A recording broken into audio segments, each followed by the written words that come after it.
How to think for yourself. In a land far, far away, in a village away from all civilization, there once lived a father who had 2 sons. Since the death of his wife, the father was raising his sons alone. He loved both his sons more than he loved the world. His sons became his world. Before the death of his loving wife, he promised their dying mother he would give their sons everything they ever needed. He promised his dying wife he will give his life as a sacrifice to their 2 young sons. That is what the man promised his dying wife. That was what he did. His sons, however, were very different from one another. Like night and day, their personality clashed day and night. The sons contended for their father's love. They fought for his attention, his care, and his guidance. The fights for attention were won by the one who was stronger, the one who was older. It was the older brother that first won the heart of their father. The older son, Cain, showed interest in all the earthly matters. He became the tiller of the ground. He wanted to learn how to grow food, how to plant trees, and how to extract minerals from the Mother Earth. Cain was a down-to-earth, pragmatic person who became absorbed in all the practical matters of life. He only considered valuable the things he could see and touch, things he could behold or bestow. His young brother, Abel, was more idealistic. His soul wasn't interested in the matters of how to do things, but rather of why things had to be done. He didn't want to know how to grow food or plant trees, but rather why food is grown and why trees are planted. Abel was preoccupied with questions of the mind. Abel spent most of his days living in his mind, thinking about the nature of reality as it was, the ways in which it came to be. Since the father loved both his sons equally, he decided to dedicate his time equally to guiding their lost souls. During the day, the father devoted himself to his older son Cain. The long dark nights, he devoted himself to his younger son Abel. During the day, Cain and his father together planted seeds to grow food. The father was guiding Cain on how to grow food that one day had to be harvested. He taught Cain everything he knew about being the man of the house, so one day Cain could become the head of his own house. Cain had to become a man of his own creation. As the older son, since times immemorial, it was tradition that the older son took over the responsibilities of the father. During the day, Cain together with his father worked on their farm. The farm provided the substances of their subsistence. The food they grew brought nourishment to their fickle bodies. It was the daily bread that gave energy to their feeble minds. In times of day, Abel spent the day by himself. Since his father was guiding his older brother Cain during the day, Abel decided to be of use by guiding sheep into the green foothills. Abel was leading the brainless sheep into lands of abundant greenery. While the simple-minded sheep ate, Abel sat under a tree and read books of the wise. In the words of stories and fables, Abel was losing himself in order to better understand himself. He was planting seeds on how one could think for oneself. That is how the 2 brothers spent their days. That was how Cain became a farmer and Abel a shepherd. During the long nights, when Cain slept after long hard days of work, Abel got to spend his time with his father. The night Abel shined in the light, for he had his father by his side. It was in the time of night that he asked his father to tell him stories from his life. Abel wished to learn how other people lived and what they had learned in their journey of life. Abel wanted to learn how he too should live his God-given life. In the darkness of the night, his father told him stories he had learned from his own father. He told him stories he had learned from others. Hidden within the stories of his father, there was always a hidden jewel of wisdom.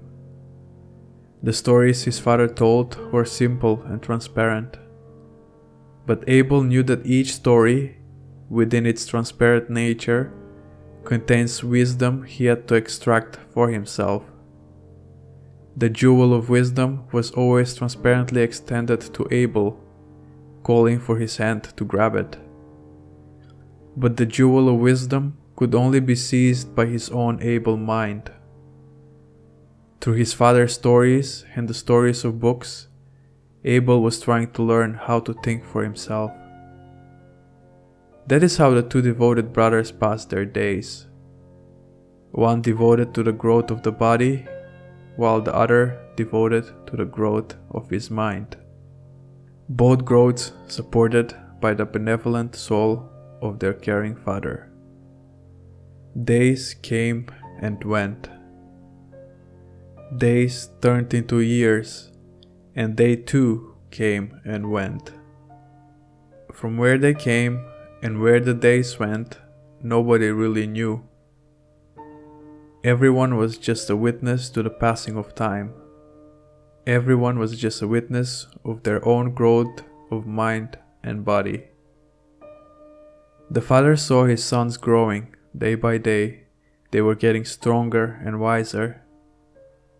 They were no longer young boys, for they started to resemble the statue of man.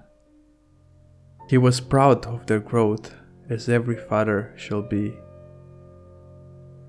The human body, however, had a limit to its growth. After growing for days and years, the body at some point begins to decline. The body weakens, for it has exhausted all the nourishment that came from the motherly earth. While the sons were growing, their father's condition started deteriorating. Their father was getting old. He was slowly dying. One day, his condition worsened so much that he became aware his eyes won't see the light of another day. Wanting to see his two sons for one last time, he gathered them around his dying bed. "My sons, my whole life I have cared for you.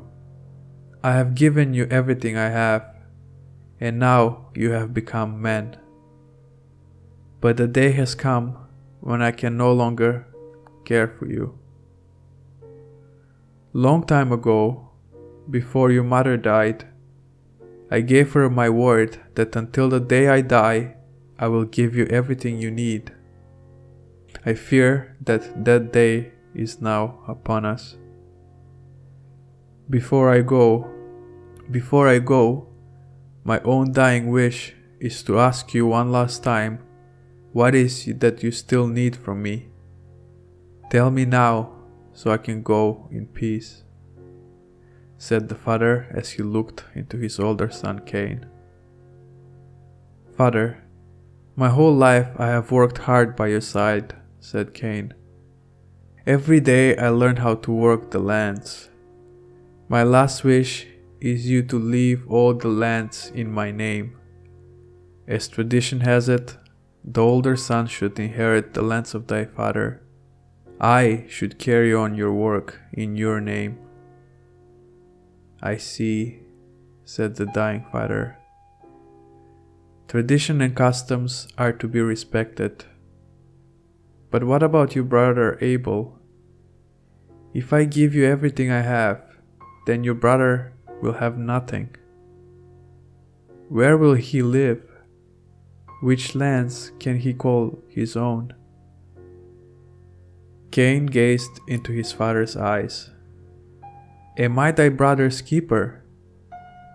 Abel is young and able. He can create his own lands. He can create his own home. Realizing his eldest son needed everything from him, the father turned his eyes to his younger son. Knowing he could give him nothing, he wanted to know what is it Abel still needed from him. And you, my child of the night, what is it you still demand of me? What is something I have not given you in life, so you should inherit after my death? Father, in this life you have given me everything I needed. I wish for nothing, for I have all the love you have given me. You can find peace in the knowledge that you have given me everything.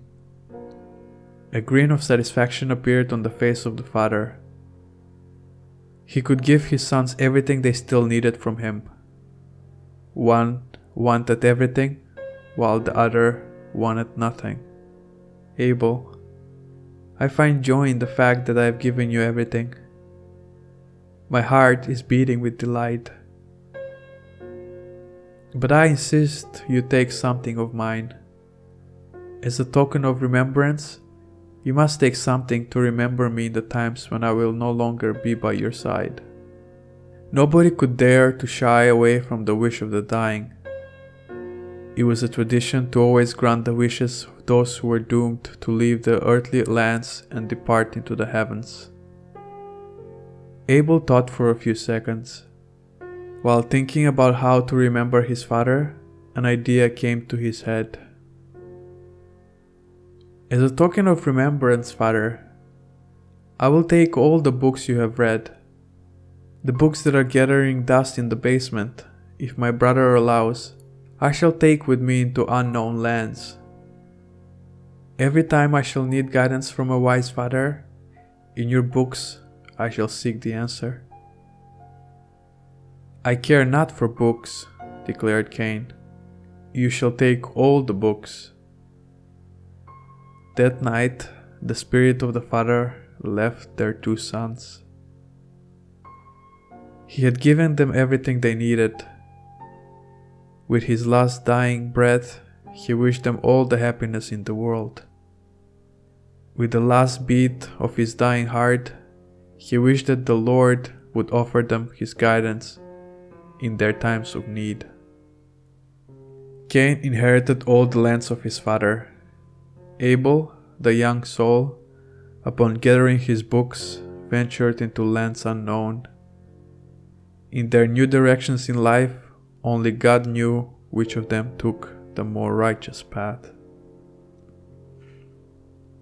7 years went by. Many harvests were had. Many feasts were devoured by Cain. Since he inherited the lands of his father, he got married and started his own family. He became the head of the household, just like his father used to be. He begot his own sons, and just as his father taught him, he taught his own sons how to grow crops and work the land. What happened to his brother Abel, nobody really knew. After the death of their father, the two brothers separated. After Abel departed with his father's books, he never returned to his father's house.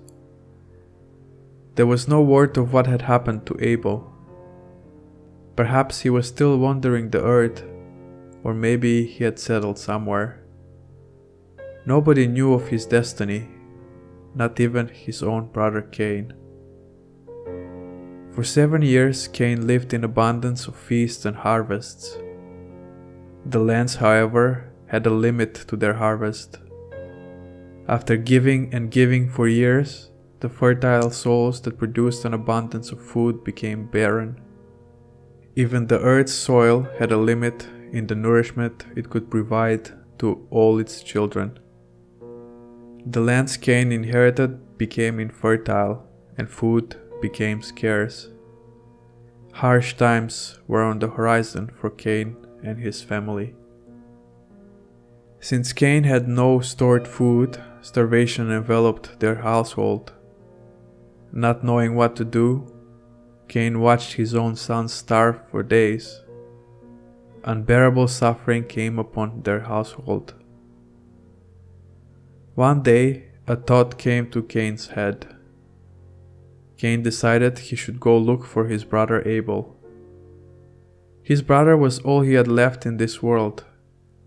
Perhaps Abel would be able to help him in these desperate times.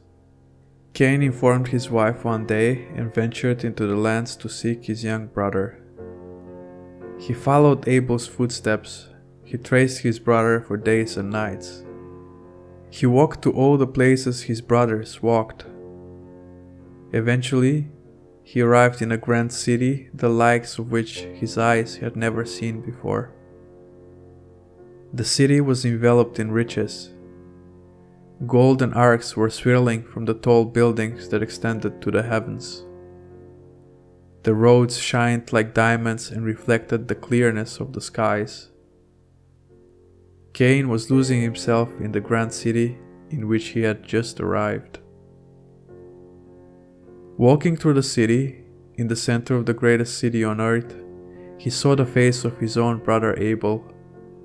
Abel was standing in front of a crowd and talking to the people. Abel, once upon a time, used to be a shepherd, but now he was herding men.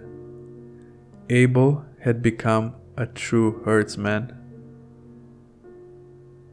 Everyone in the crowd looked up to Abel. It appeared that in him all the people saw their savior. It looked like it was Abel that had provided all the riches to all the people of the city. Abel was their savior. Cain too was looking to be saved by his brother Abel. Cain waited patiently for his brother to finish his talks. Eventually, he approached Abel, for he too wanted to talk to the man everyone else wanted to talk to. Upon seeing the face of his brother, Abel jumped into his embrace. After several long years, the two brothers embraced each other. Cain was happy to find his brother, and Abel was delighted to see Cain again. They had so many things to share with one another. Cain told Abel the stories of how he lived. He told him how he got married. He told him about all the sons he had and all the harvests he harvested. Abel shared with his brother all the wisdom he had found in his father's books. Through that wisdom, he was able to erect this magical city with the help of all the people he had helped. Abel had so much wisdom that he was able to share all the wisdom with all the people. Together, they became rich beyond imagination. There were many stories the brothers shared with one another.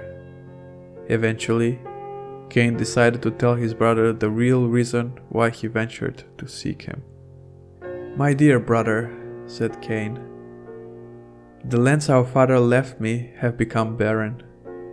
My family is now starving. I have come to seek you in hopes that you can bestow some grace upon our starving souls. Through sheer luck, I was able to find you, Abel. Luck has followed me, but more luck seemed to have followed you. You have now become rich. You have more land that you know what to do with. Since I am your brother, I have come to ask you to give me a small piece of your land. I wish to move to this grand city and work on these lands so I can feed the mouths of my own family. Do you dare to give me some piece of your land, brother?" asked Cain in desperation. "Oh, brother," answered Abel, "I dare to give you more than just a piece of land. I dare to give you the whole city if you ask me. I dare to give you the whole world. Everything that is mine shall be yours. But my dear brother, if I give you a piece of land, in a few years this land will also become barren. If I give you the whole city, in a few decades the whole city will crumble if you're not wise enough to maintain it. I shall give you no land nor cities, my brother. I shall give you the greatest gift of the world. The greatest gift is the gift of knowing how to think for yourself. I will give you all the books I took from our Father. I will give you the books I have written out of all the stories our Father had shared with me in the nights of darkness. In these books and stories, you should find the light and wisdom to guide you in life. That would be my greatest gift. A man that doesn't know how to think has many problems.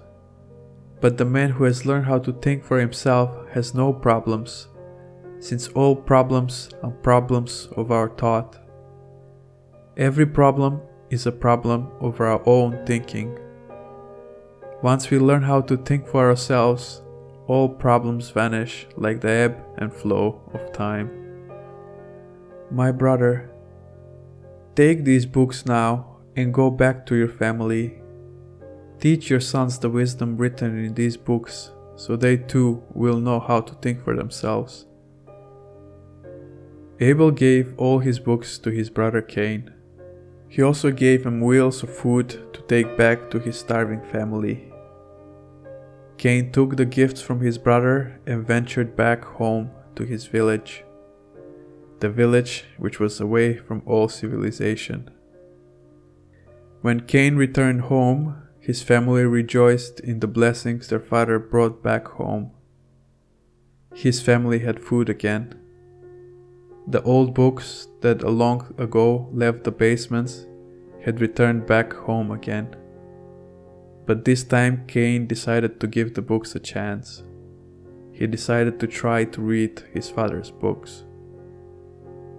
Days and night, Cain gazed into the books. He read and read, but no wisdom was coming to his head. He read stories of angels and devils, heroes and cowards, but none of the stories told him how to grow food, how to become rich, or how to become wise. Cain couldn't extract the same jewels of wisdom Abel was able to extract in his younger years. Unable to extricate the wisdom from his dead father, Cain's spirit grew in contempt. He started feeling worthless. Cain was truly a man of the ground, and grounded men were unable to learn the thoughts of others. Cain was a simple and a decent man after all. All he ever wanted was to work on his land and provide for his family. One day, when Cain's spirit got filled with hostility towards the book that taught him nothing useful, Cain decided to do the unthinkable. Cain decided to burn all these books. He decided to convert the pages of wisdom into pieces of ashes. If the fire of wisdom could not burn into his spirit, at least the fire would burn in front of his eyes. Cain burned all the books Abel gave him. He burned all the books of his wise father. Having no books of wisdom nor lands of freedom, Cain got filled with envy. On a dark night, he traveled back to the kingdom of his brother. Once he arrived there, he waited for his brother to come into an open field. As the sun was rising in the east, Cain saw an opportunity to approach his young brother. Upon seeing his brother, Abel opened his arms in order to embrace Cain again. But instead of his embrace, he found a cold sword of truth rippling through his chest. Cain rose up upon Abel and slew him to death. Cain took his sword and in cold-blooded anger, he killed his younger brother Abel. Cain killed his own brother. He took the life of the little boy of the night who brought all the light into the world. Cain killed the only man in the world who was able to think for himself. Ever since that dark day, the world was forever embellished in darkness. The people of the Golden City lost their leader. They lost their only thinker. In a few decades, the whole grand city crumbled under its own weight. It was Cain, Abel's brother, who had cursed the Golden City to ruins. It was Cain that left his dark mark in the City of Light. Ever since that day, 7 whole generations of Cain and his descendants were cursed to live in poverty. For 7 generations, people of the village lived in starvation, and much like everyone else, barely persisted in this world. To persist was not a proper way of living. That was not how life was supposed to be lived on earth. Ever since that dark day, all the people, while lost in their own thoughts, aimlessly meandered the earth. People, lost in their own thoughts, kept asking each other how to live, how to love, how to be, how to become. Nobody was wise enough to ask the only question they all needed to know. The only real answer they needed was to know how to think. Since those who know how to think know how to live, how to love, how to be and become. And you, who are now reading this, have you read all the books of your own father? Have you read the books of stories and fables that teach you how to think? Did you catch the hidden jewel of this story? Do you now know how to think for yourself? If you can learn how to think for yourself, to whom else will you bestow such privilege?